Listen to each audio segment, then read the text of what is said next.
and welcome to my short yoga clips, Now and Zen, all part of my Namasté Home yoga practice. It's encouraging you to build up your own practice at home, kind of go a bit deeper that way, your own personal practice, and you can do what feels right for you.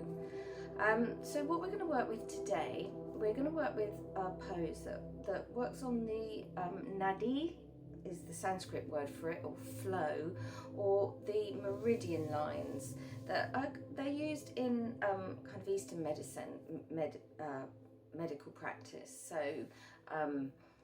things like shiatsu, acupuncture to a certain extent, reflexology, the lines of energy that run through the body and lead to particular organs in the body. So today we're going to work with the lines of energy that work with the stomach and the spleen. Now, what they work with these practices is that organs work in pairs, and they can build up, for want of a better word, negative energy that kind of doesn't make us feel good. And when we practice these poses, we release those blockages, those energies, by stretching and releasing from these particular meridians or nadis, and then we can bring in more positive energy. So the energy in the stomach and the spleen work with, the negative aspect is to worry, and we know that when we worry unduly that it affects the stomach particularly. Not so aware of the effect on the spleen, but it also works on the spleen as well. So what we tend to worry about is a lack of something, usually. A lack of money is a very big one, a lack of love, another one, and a lack of energy or our health, for looking at it from another angle. So the positive energy we're going to be bringing in here is abundance. Now, we all love that word, don't we? Abundance. So a lovely mantra to say while we practice this pose is, all my needs are met abundantly in all ways. Though what we want to work with particularly is stretching up into the front of the thighs here. Now, that might be difficult for some of you.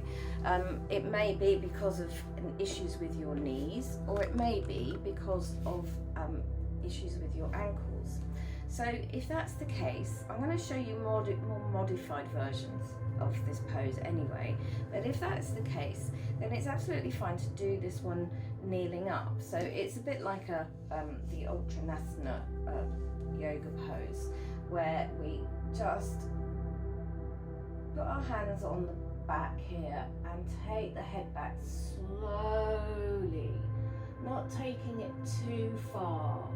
So you just feel that good stretch up into the front of the thighs. If you find it tricky to kneel, you can also do this standing up, of course. So just feeling that lovely stretch. You can stretch your arms as well, like this, if that feels better. It's kind of stretching up in the arms too.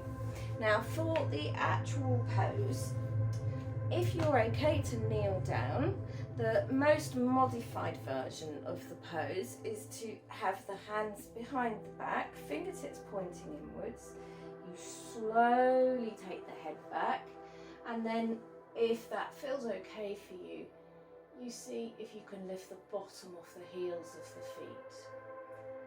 And that still feels like a really lovely stretch. Now, if you want to take it a little bit further, remember you're sitting on your feet, so you might find the knees come away from the floor a little bit, and what you want to try and do is keep the knees down. So if you want to go further into it, you can come down onto the elbows and take the head backwards. Or for the full pose, you lie yourself right down, keeping the knees down, and stretch the arms above the head, but you take it very, very carefully. Breathing as you go, feel that release, and remember our mantra, all my needs are met abundantly in all ways. So holding in that pose for as long as you feel you're able to, coming out really carefully. It's as important how you come out as how you go in.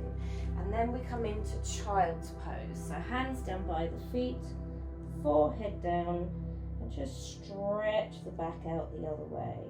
Let the arms and shoulders relax at the sides. Good, and that's all there is to it. May all your needs be met abundantly in all ways. Namaste.